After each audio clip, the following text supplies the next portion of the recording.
Welcome to the panel discussion, Cloud Native, Containers, Kubernetes, and Serverless. My name is Cynthia Gallant, and I work in the Developer Services Engineering Organization for Oracle Cloud Infrastructure, or OCI, where I lead developer adoption. And I will be your moderator for today's panel. I joined OCI this past year, having spent the last 6 years focused on cloud native technologies, including 5 years at AWS, building a solution portfolio for developer tools and DevOps services. I'm joined on the panel today by a great lineup of experts, each with deep experience and deep passion for building cloud native applications. I'm going to ask each to briefly introduce themselves. So Chad, you want to start us off?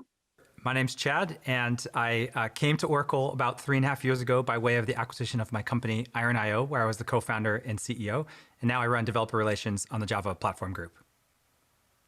Great, and we'll move on to Krishnan from Bias Corporation. I'm Krishnan Balasubramanian, and I'm the CTO at Bias Corporation.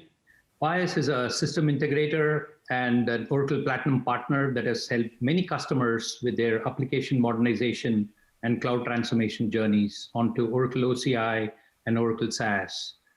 My role here at Bias is to provide strategy to our customers and to ensure that they're successful in their digital transformation journey to the cloud across all facets of Oracle and non-Oracle workloads. Thanks. And Todd, moving on to you. Hey, I'm Todd Sharp, and I am a developer advocate working in the database organization. So I work with a lot of developers and talk to them about how they're building cloud applications, how they're using cloud databases. And I bring that knowledge back to our engineering and our product managing teams and help to shape the direction of our products and help developers do what they need to do. Great. And Rajesh? Hey, my name is Rajesh Viswanathan. I work at Oracle Cloud Infrastructure, and I lead the engineering and product teams for our cloud native services, spanning both our container and our serverless offerings. So I've been here at Oracle for about 2.5 years and spent 8 years prior to that at AWS building cloud services. So I'm excited to be here. Excellent. Well, we might as well get started. And we have a list of questions, and the questions were really sourced from our developer community, the most frequently asked questions that we get from the community. And they were selected with the objective to gain actionable advice from the panel of experts, whether you're at the start of your journey in building cloud native applications or whether you're more advanced. So let's get started with the questions.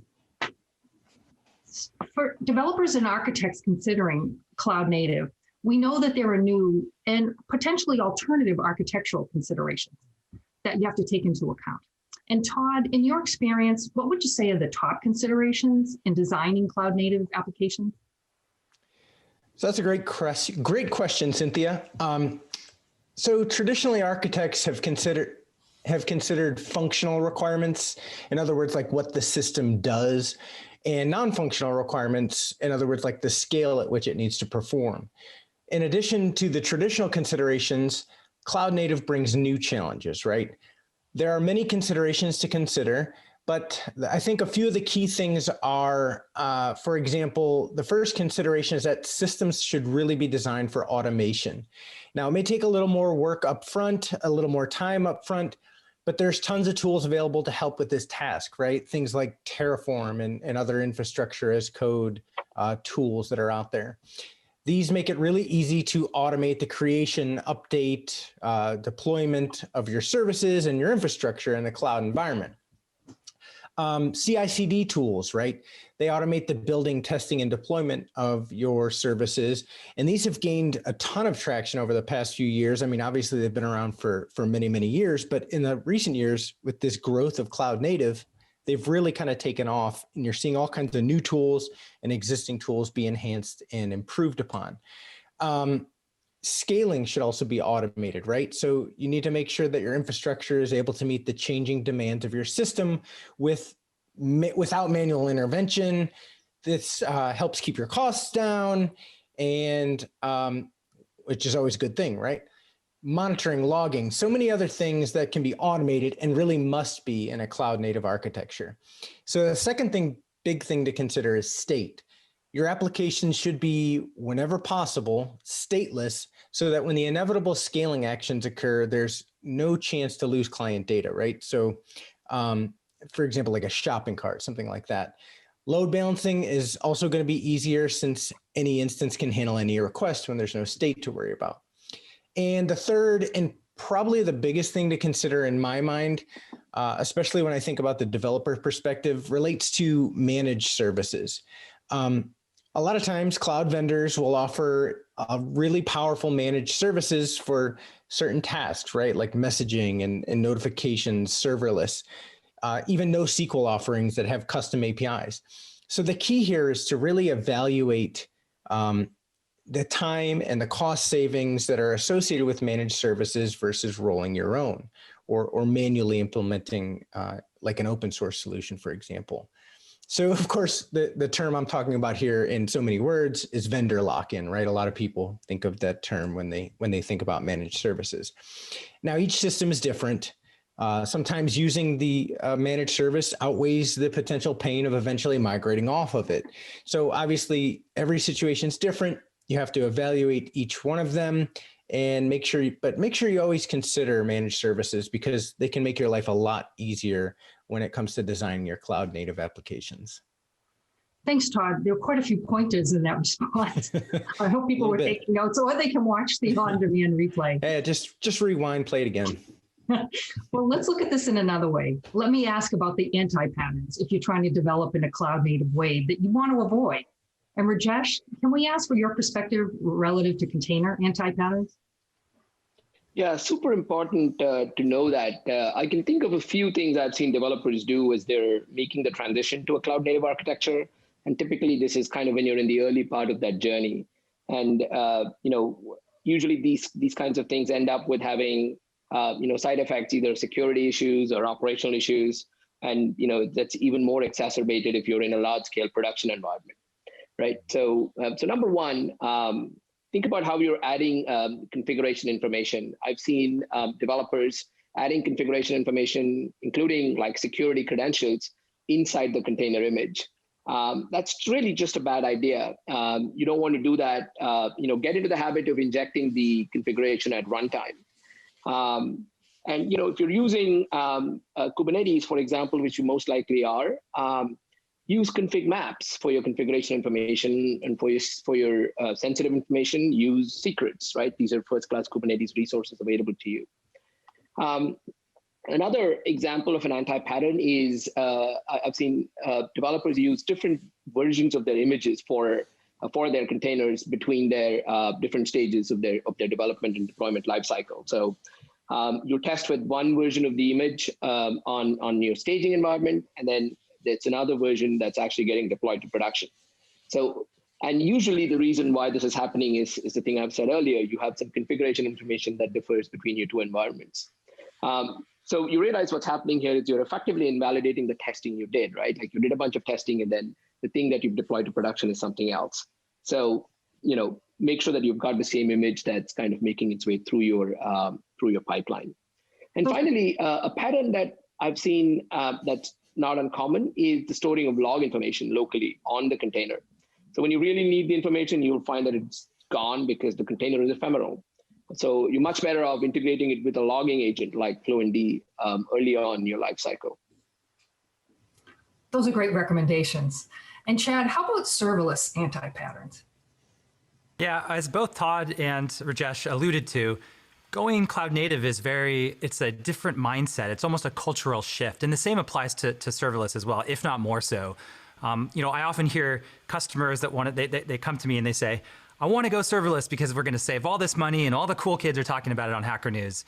And the problem is that leads to a bunch of anti-patterns. So some of them namely being, for example, trying to reduce cost as a sole reason to use serverless, and ending up migrating over what are traditionally monoliths and trying to make them serverless. This leads to all sorts of anti-patterns like having a controller function that's running all the time and coordinating work to downstream functions where that coordinator function is running around the clock, and you're just running up the bill and then you're not saving money and you're going, well, why isn't this serverless thing working for me?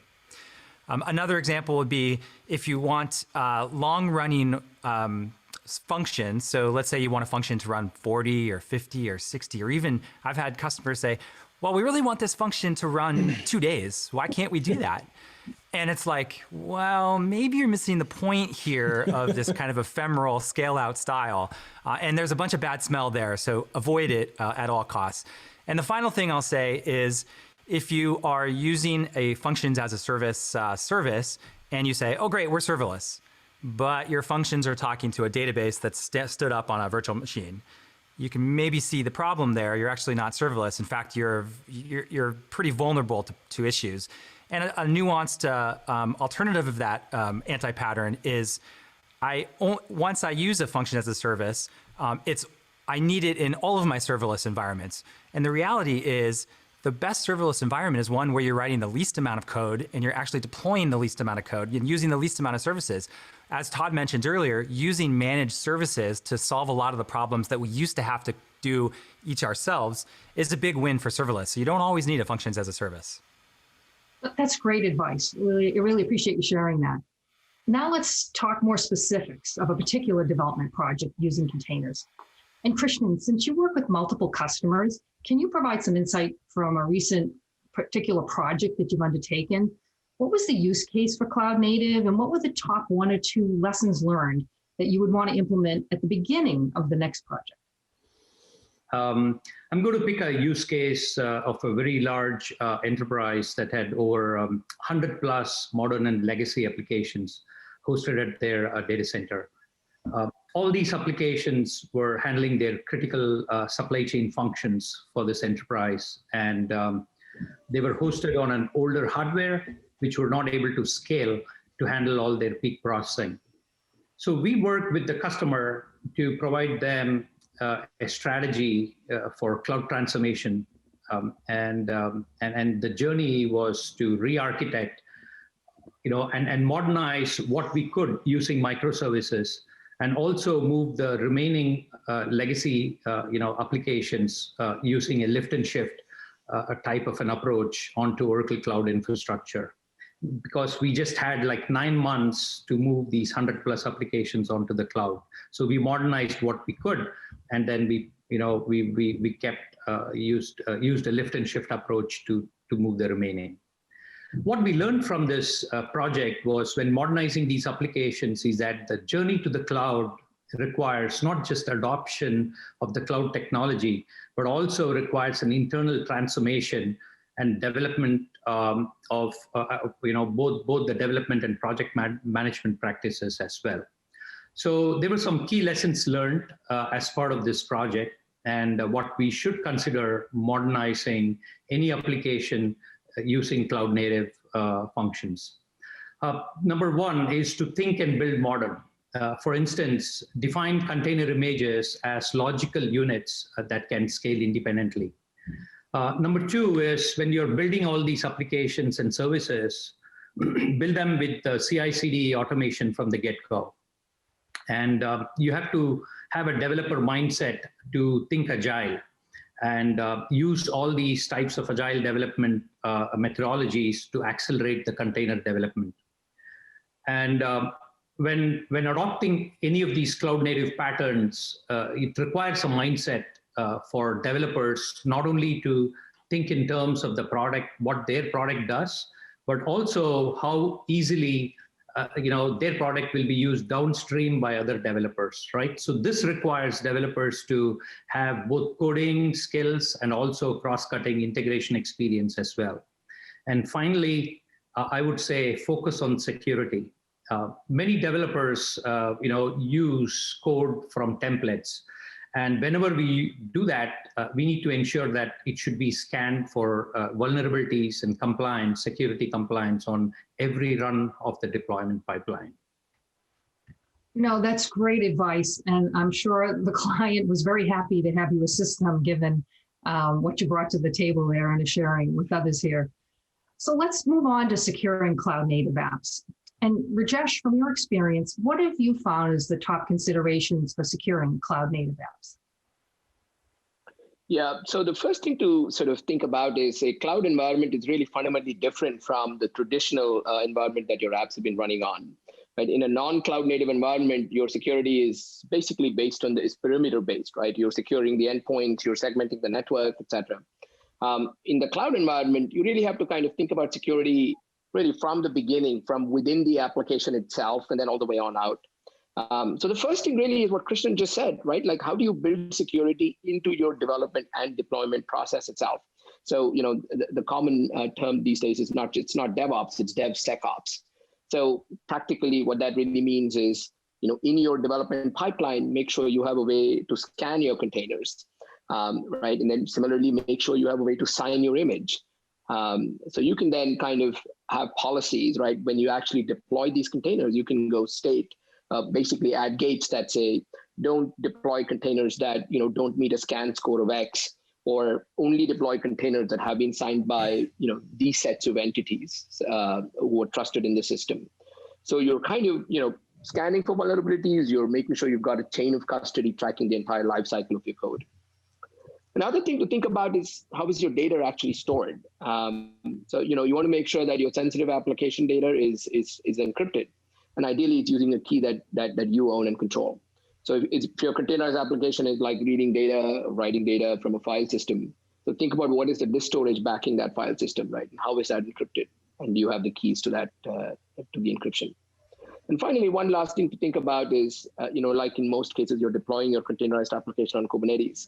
Think about what is the access you're providing to your administrators who are administering your cluster, right? And typically and probably because this is how you had it in your development environment, your API server is just sitting out there on the internet, and you have your administrator connecting over port 80 or whatever and doing things.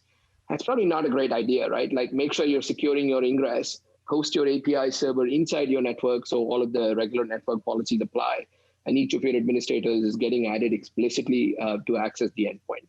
So that's some examples of things you should be thinking about as you're starting to build your cloud native app.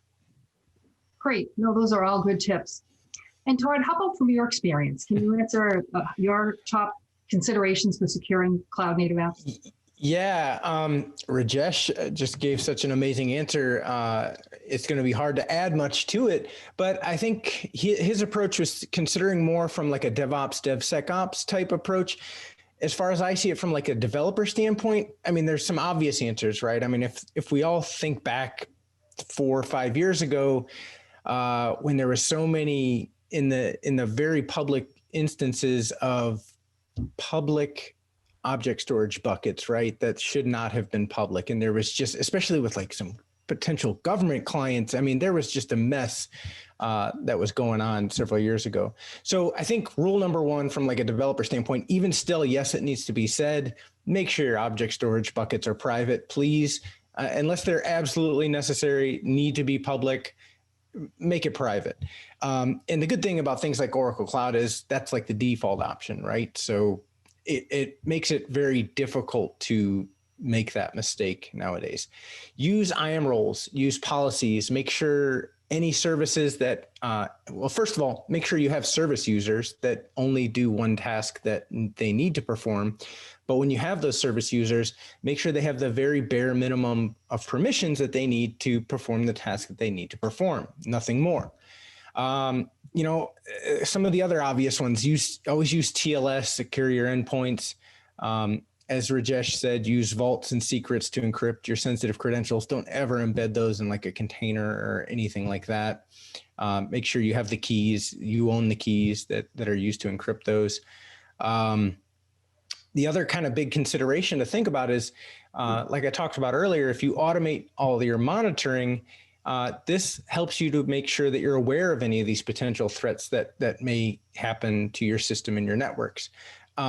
If we're talking about Oracle Cloud specifically, there's tons of tools available to help you keep an eye on these types of things and get notifications and get all that automated for you. Even at the OS level, I mean, that's the other thing we have to think about here is like the OS has specific patches and vulnerabilities that need to be kept up with, that need to be thought of and considered. And if you use OSMS in the Oracle Cloud, you can schedule patches, you can schedule updates, make sure your OS is always up to date. And I guess the final piece of that is, like I said earlier, if you've got all your deployments automated, and there is a vulnerability found, it really should be quick and easy to resolve, get your new build into your pipeline, into production, and the vulnerability taken care of. So I guess that's my thoughts from a developer perspective.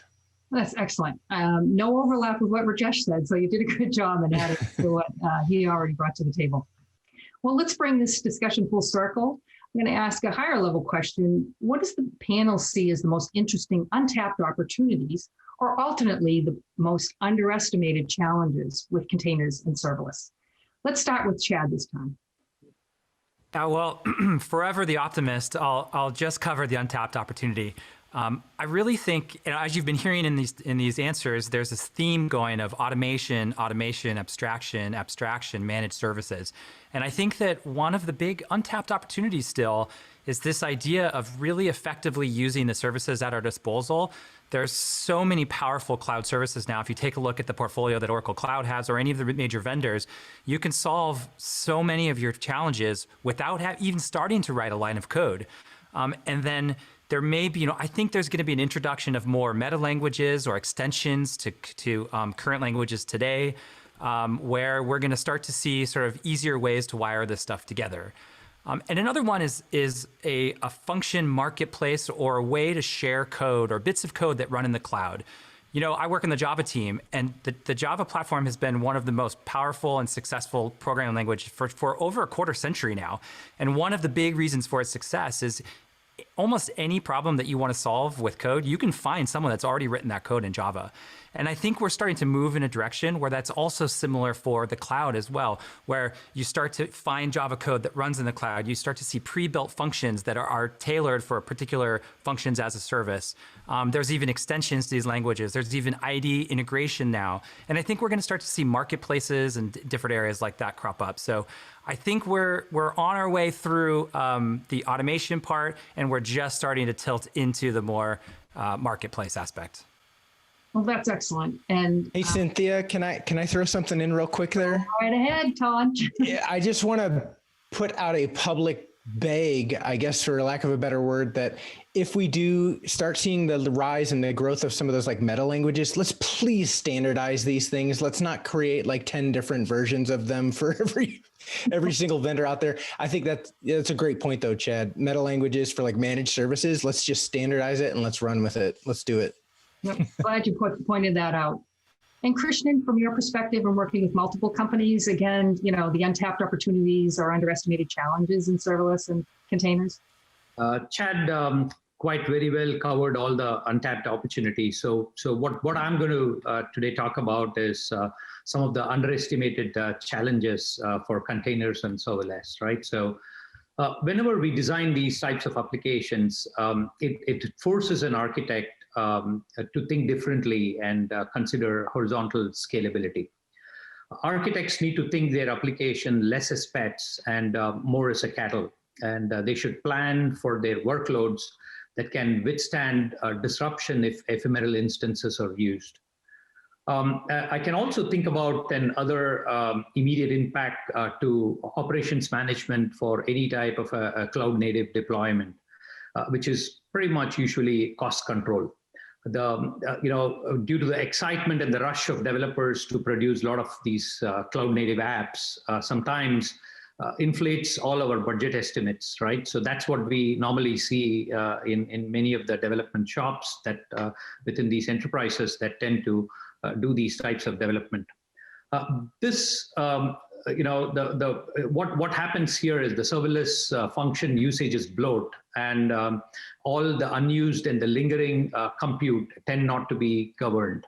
So the key is to also develop a chargeback model at the beginning of the cloud journey so that it could be nicely tracked and controlled. And finally, plan for monitoring from the start of the project, right? I think Rajesh talked about it, Todd talked about it, and also Chad touched upon it. So containers have actually built-in resiliency, which create a need for comprehensive monitoring as a best practice. So monitoring provides greater visibility into all the issues and events so that problems that can be identified and remediated right at the get-go so that there is no significant impact to the users that will use these functions.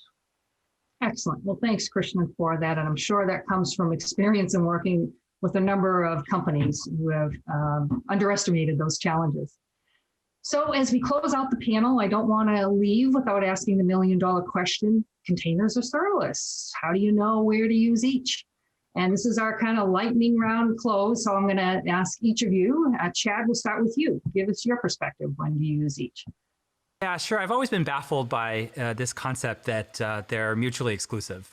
Many services, it's like people feel like they can't include containers in some kind of a serverless tool chain.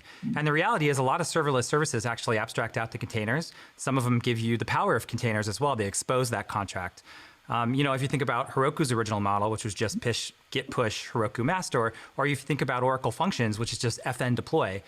If you're a power user, you can actually get access to the container contract, or for the rest of us, we just do fn deploy and we don't even have to know about it. And so serverless isn't just about drawing the line between the two, but you can actually have your cake and eat it too. Excellent. And Rajesh, your claim to fame at the end here? Yeah. Well, yeah, kind of like Chad said, there are really just two options on the spectrum, and you can kind of choose to do one, then the other. You can choose to do just one and stop, do both for different types of applications. Really, the way to think about it is containerization is sort of an easier starting point because really you're editing your make file, right? You're repackaging it as containers. With serverless, you're getting much more elasticity, but you have to kind of rethink your architecture a little bit. So you're really kind of going to just go, it's a horses for courses thing.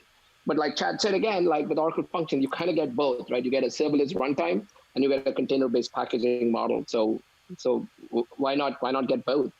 Yeah, good. And not too much contention there. Krishnan, you want to add your perspective? Yeah, containers or serverless, when to use what in the real world will be oversimplification, in my opinion. However, we can actually apply this rule of thumb very broadly. Right, as we all spoke about some time ago, choose containers when you need to migrate legacy services and you need flexibility. And you can choose serverless when application does not see a consistent usage, or you need to significantly lower the runtime costs, or you need automatic scaling and you require speed of development. And Todd, you want to bring us home on this one? Yeah, sure, no problem.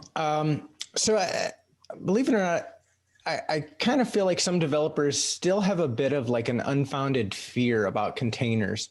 But really the truth is there's really not much different about using containers than for us developers who've been around since the days of like VMs and we used to, spin up a VirtualBox VM and turn up our database and that. But the benefits of using containers from a development standpoint, talking about like portability, isolation, dependency management, consistency, ease of deployment. No longer do we have that old age kind of, it works on my machine and doesn't, so many times you have like dependencies with your services. You don't have to worry about any of that. It's all baked into the container. You just Docker run, it's up and running, and it works on my machine the same it works on Chad's, the same it works on Rajesh, the same it works on Krishnan. So from a development standpoint, I really don't think much changes when doing container development. It's just that initial learning curve, getting comfortable with it. And at that point, they're free to focus on their application code and solving the business problems that they need to solve. As to the question of like, when should you use serverless? I think, everyone here has already made a great example and a great use case for that. But from a developer standpoint, the only thing I would add is like long running, offline process type things, report generation, image processing, anything that can be part of the business flow that can act in a disconnected manner and use something like messaging to communicate back to the application is a great use case for serverless. It's just another tool in the tool belt, right? Everything's a tool. You throw it in your tool belt and you just got to know when to use the right tool. And that makes you a great developer. So yeah. Well, that's excellent. All great actionable advice. And thank you for our panelists for joining today and to our developer community who contributed to the questions.